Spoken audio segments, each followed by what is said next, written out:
Hello Libra, welcome to the Plaid Sheep Oracle. And so here we are on the other side of the first Aries new moon at the moment. And you may not be watching this in March of 2023. And if you're not, then you've had some sort of renewal moment. But I suspect that most people are going to see this when it comes out. And this is in the moment after this first Aries new moon. It was yesterday at about 1:30 Eastern US time at 0 degrees 50 arc minutes of Aries. And I wasn't surprised when you stuck your hand up to go second today. I did the Aries reading yesterday,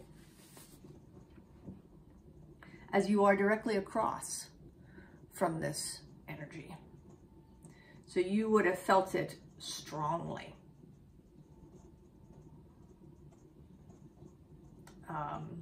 Also, that new moon was being sextiled by Pluto, who is at 29 degrees of Capricorn, about to tip over into his first little foray into Aquarius.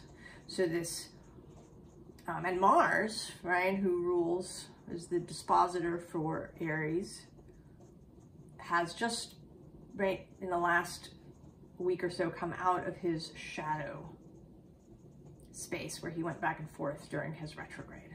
So now he's moving into new territory. So there is this enormous sense of newness, extra transformational energy that is available. But like anything, right, like inspiration, you have to be receptive and available to it. Right? Not everybody is going to transform their lives. And that's their thing. But your thing, you know, I wasn't sure when I began this series if I would choose a deck to have a, like an arching energy for the reading, or like a jumping off point. But yesterday there were these, you can see in the video that I keep the decks in front of me face up. And I don't choose ahead of time which decks will come out in the reading. Right, I choose them once I am immersed in the reading. And so all of these cards are always out and facing me. And sometimes that, has its own message, which cards are facing up. And yesterday when I did Aries, there were two cards from two different decks that were right on top that sort of wanted to come forward. And that is true again today. I don't know if this will continue through the readings. I think these readings are going to get funkier as we go. I think we're going to throw out any rules that we had. You know, I'm already I'm not really a rule follower. I have a tendency to, not do whatever the rule is, right? If I'm, for example, doing a knitting pattern, I will often, change the length of the sleeves or do a different color or have a different yarn or something. I mean, it took me many, many years to get a Rider-Waite-Smith deck,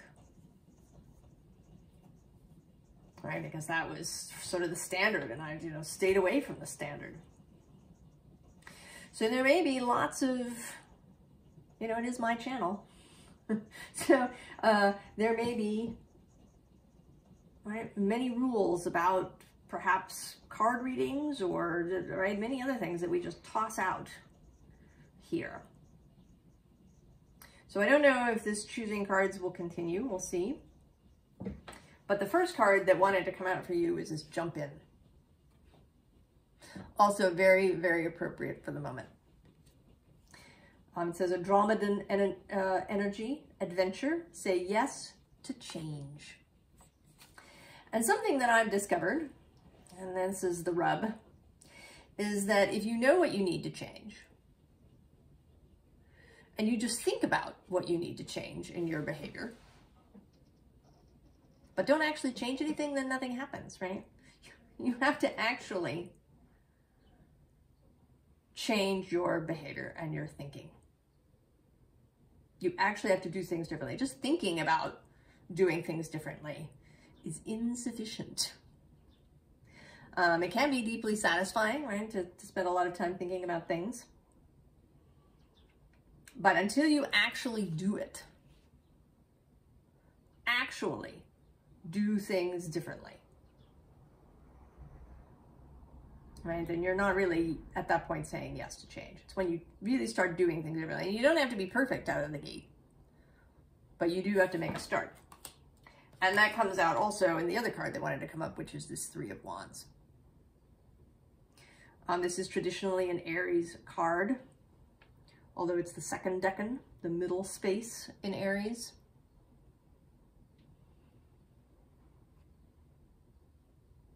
Right?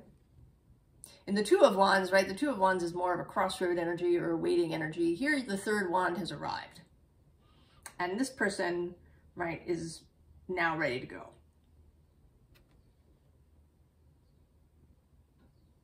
They may, right, there may still be a little planning, but the third piece has arrived.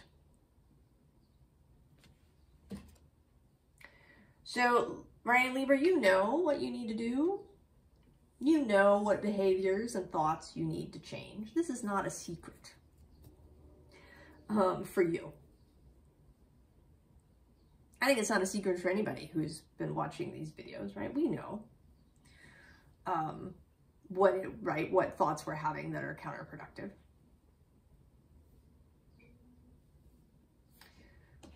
But it's really, right, seductive. And we've, maybe been having these thoughts or this frame of mind or this view of the world for a really long time.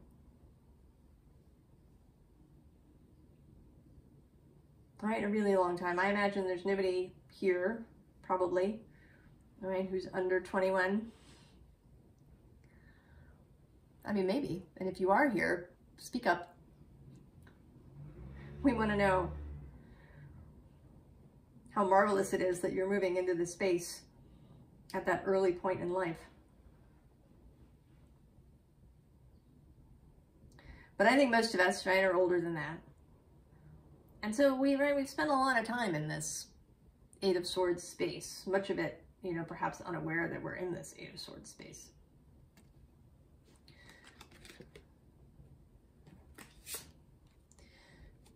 But now, right, this star always, sort of strikes me, right, like she's seeing herself suddenly, perhaps as if for the first time, like, oh my God, this is what I really am, right? I'm not just, a flesh robot that's walking around. I'm not just my thoughts. I'm not just my body. I'm all, right? I'm a deeply complex, multi-dimensional, cosmic being here. So you've seen it. The truth of yourself is not a secret to you, Libra. So now, right, the thing to do, right, we have both the Ten of Wands and the Eight of Cups, right, dropping all of that stuff, physical, mental, emotional things that we've been carrying around. The Six of Cups, which is the past, and in this deck, right, there's this masked figure, right? So it's any masks, costumes that you've been wearing. And they had a use for you, right? Earlier in our lives, right? The costume that we wore could keep us safe. helped us fit in when fitting in might have been the only thing that was available.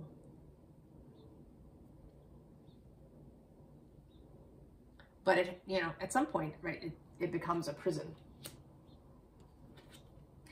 And then there's the Herald of Swords, who's just heard something behind her.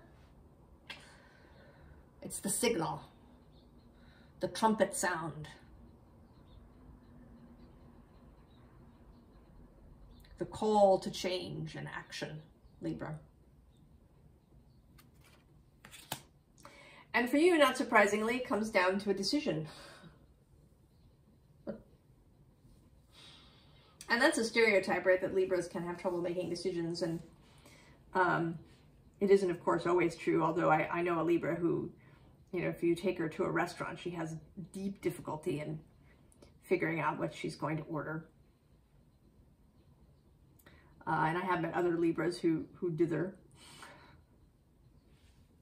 So right here is the decision.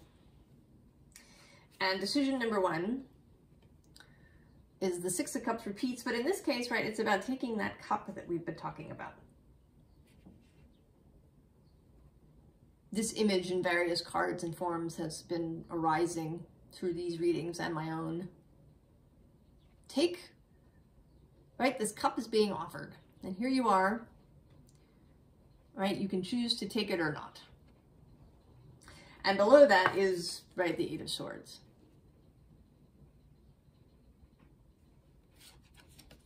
So, right, do you choose to stay in that Eight of Swords, or do you take the cup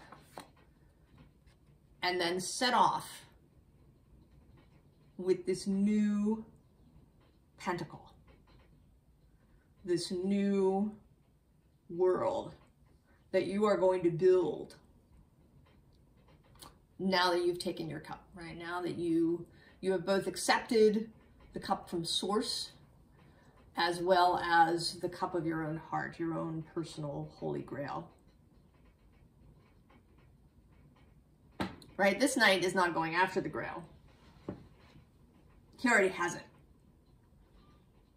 He's going to go and build a different kind of Camelot that fits his vision. And, right, he is not alone, right? He is aided by the movement of the universe, of Source, of Spirit.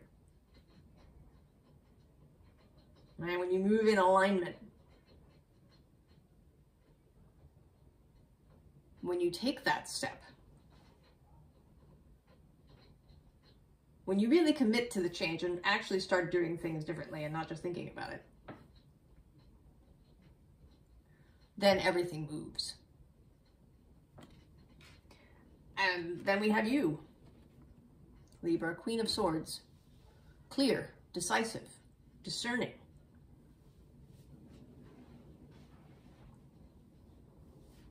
She knows where she's going, she knows what she wants, she's clear in her own mind. She can take good advice when it appears, but she keeps her own counsel. She's honest, right? The Queen of Swords is not a people pleaser.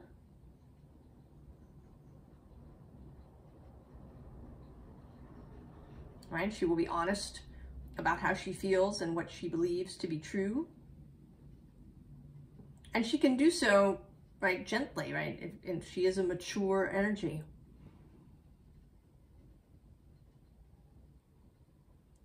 She can uphold her own boundaries with grace and also honor other people's. And then we have the Lovers.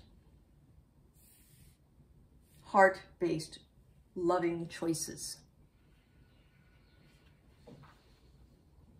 Right? That's your space, your gifts, Libra, harmony, relationship, beauty, but done from a heart-based, honest space. Right? This is belonging rather than fitting in.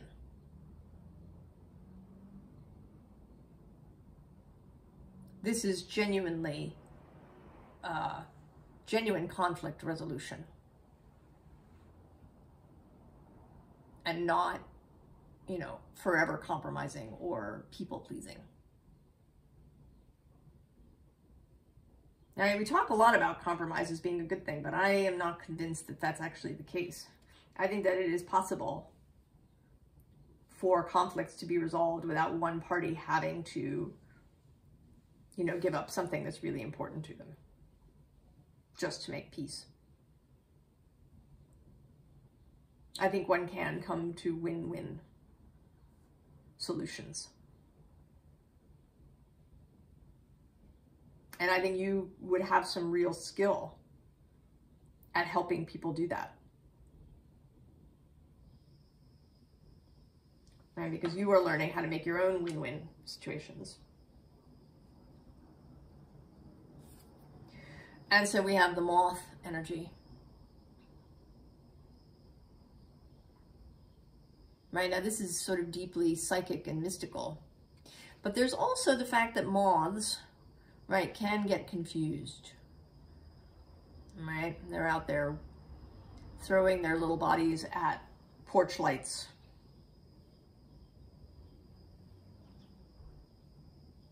Right, they're going toward the wrong light. So you have to decide, you have to choose to be clear. And actually, I think for the first time, I've noticed that there's this little butterfly or possibly moth down here at the bottom of the Queen of Swords throne. And on her, and as part of her crown.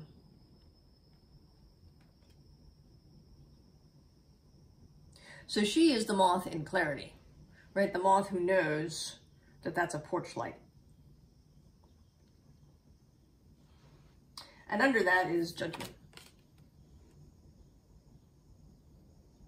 Right, and I think in this case it's coming out actually, right, as good judgment. As the ability to judge a situation with clarity and to know what you want to do. So here at the bottom row, the decision making becomes really bold, and right, the middle card is this Two of Wands. Choice. On one side, we have this Shark and Five of Pentacles energy. Now the Shark has lots of positive attributes, but here it's coming out as you know, having to keep moving, right? Having to keep hunting, right? Kind of the bad stereotypes about sharks, right? That they're just eating machines. And then this kind of deeply sad and isolated Five of Pentacles.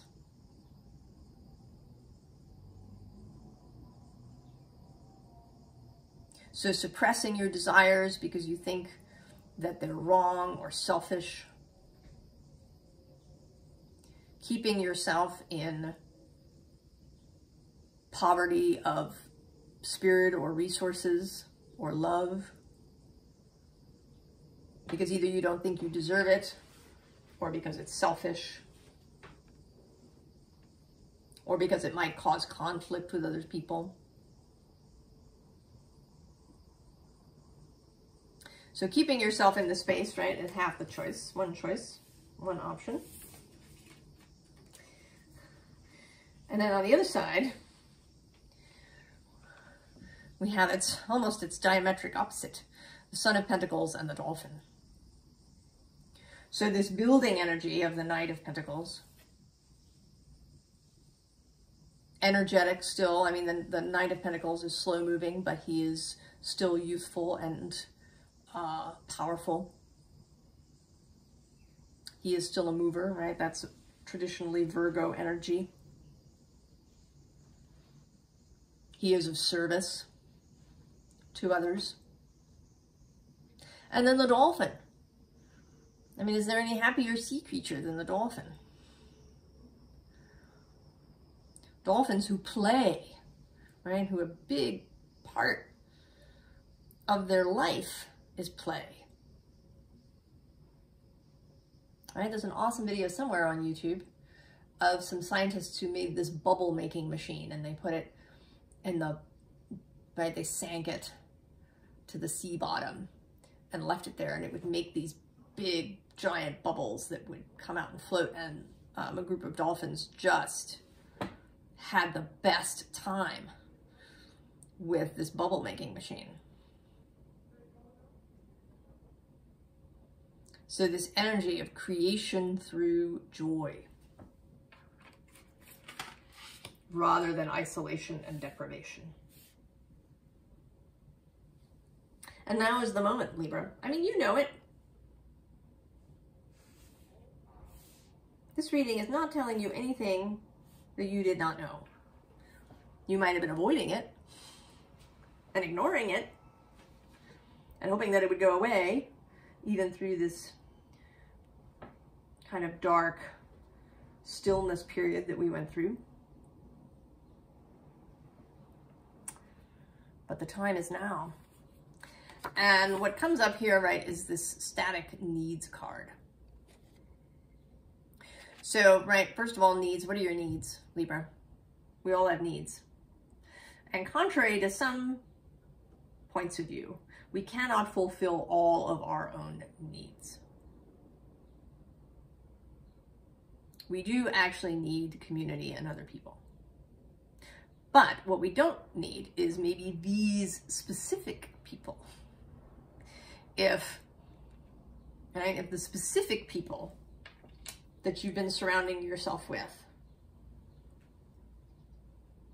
make you feel as if you can't, be honest about your feelings, then, if you're forcing yourself to fit in rather than having real belonging, then your needs are not being filled. Or at least not, not genuinely, not nutritiously. Right? It's like emotional junk food. It sort of satisfies the hunger, but it doesn't, right? It doesn't give you what you really need. And I'm also sort of struck by this, sort of as above, so below, as within, so without, with this. And the idea of both roots and a crown being needed. Right? That you do need stability and roots. And then you need, right, attachment, good, solid, secure, genuine attachment to others. And then you need the ability, right, to spread your crown.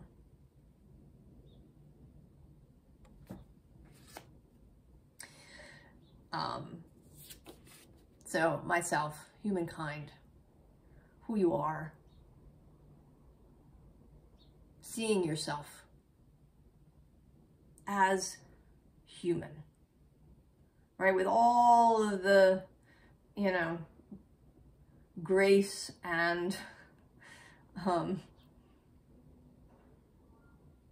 mess that comes with. And seeing that is beautiful, right? The world serpent, the destiny. I don't think that all events, right? I don't think that we live in a predetermined life.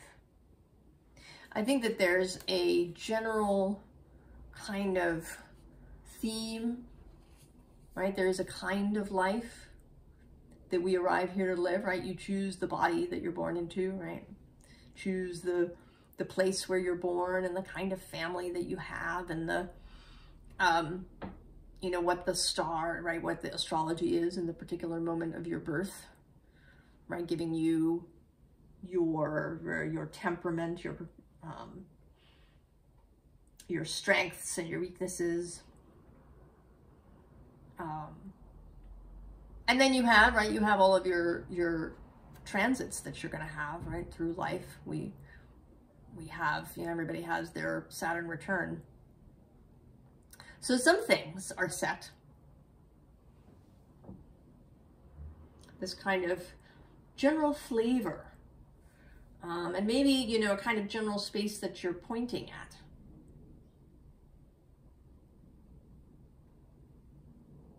Right? The theme of your life and how it's opening now, flowering. You know, perhaps all up until this point, there's been a lot of preparation. You've been learning a lot of things. Having experiences, gaining wisdom, both about yourself and about others, right? How do relationships work? What's harmony really mean? What do you find beautiful?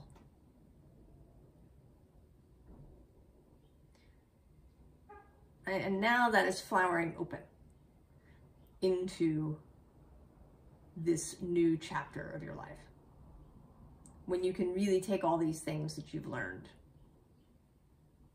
and put them into practice positively for yourself and others.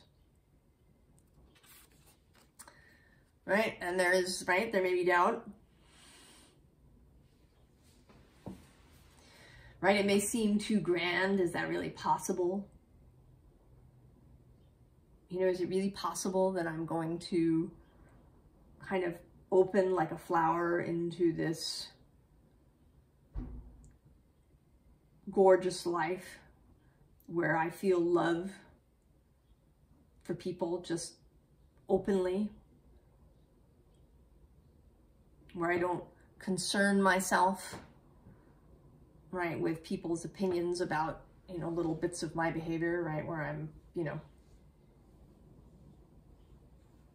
where I behave well and generously and with compassion, because that is fundamentally who I am as a human being, and not because I want people to like me.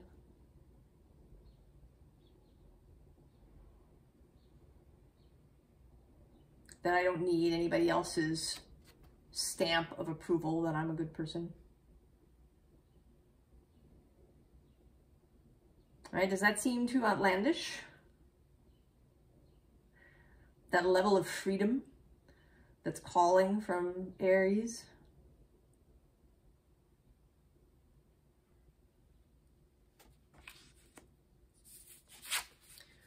What is your inner knowing, your owl senses? What is your heart telling you about that? And the truth of that? So the advice, interestingly, wanted to come out from the Starseed Oracle deck, where this Jump In card comes from.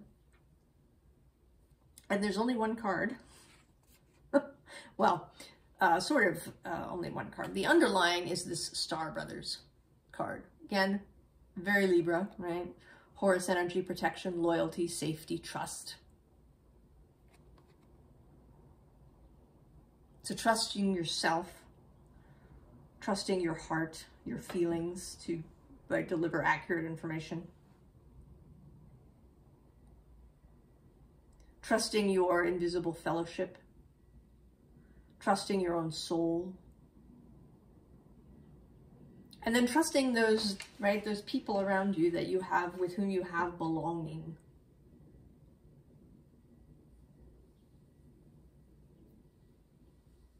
There's actually a second sort of Libra-ish card underneath it, which is karmic relationships. Right, with this double image of, you know, which planet, kind of. I don't see this, right, sort of as two people, but as you, right, choosing which world you want to live in. And then the card that came out is the Void. Now this says, stop, embrace winter, great cosmic womb. I think this is not, right, not embracing winter. You're actually going to embrace spring. Right? You are leaping into the void. Right? You don't know what's on the other side of this wormhole.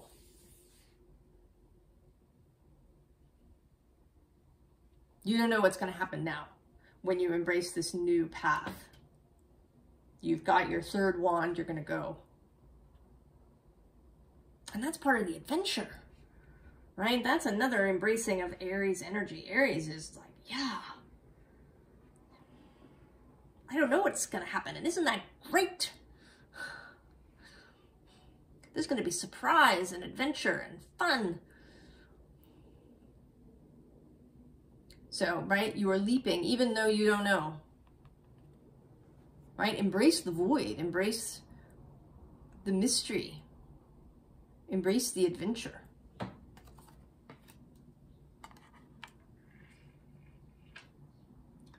So Libra, time to choose. And as I've said before, I try not to use the word should. I would never tell you that you should choose this Dolphin, Pentacle, Knight of Pentacles side. Right? There's really no should about it. You know, this is your life. Do what you want with it. But the current energies are kind of a crossroads space, right? Because the energy of the moment is really supportive of this Dolphin lover's choice. Right, the energy is supportive of that, right? Jupiter is there also in Aries, right? Mars is moving forward clearly in Gemini. Saturn has moved into Pisces, right? Ready to bring dreams into reality.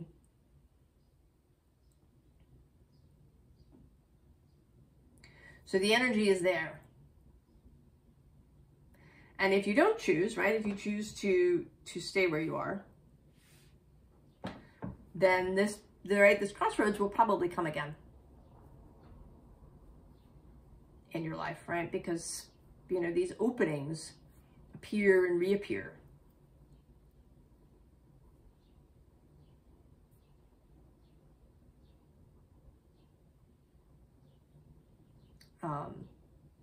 So do what you want, Libra.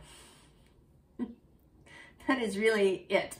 If I was going to give you advice, do what you want. Figure out what that is, and then do what you want.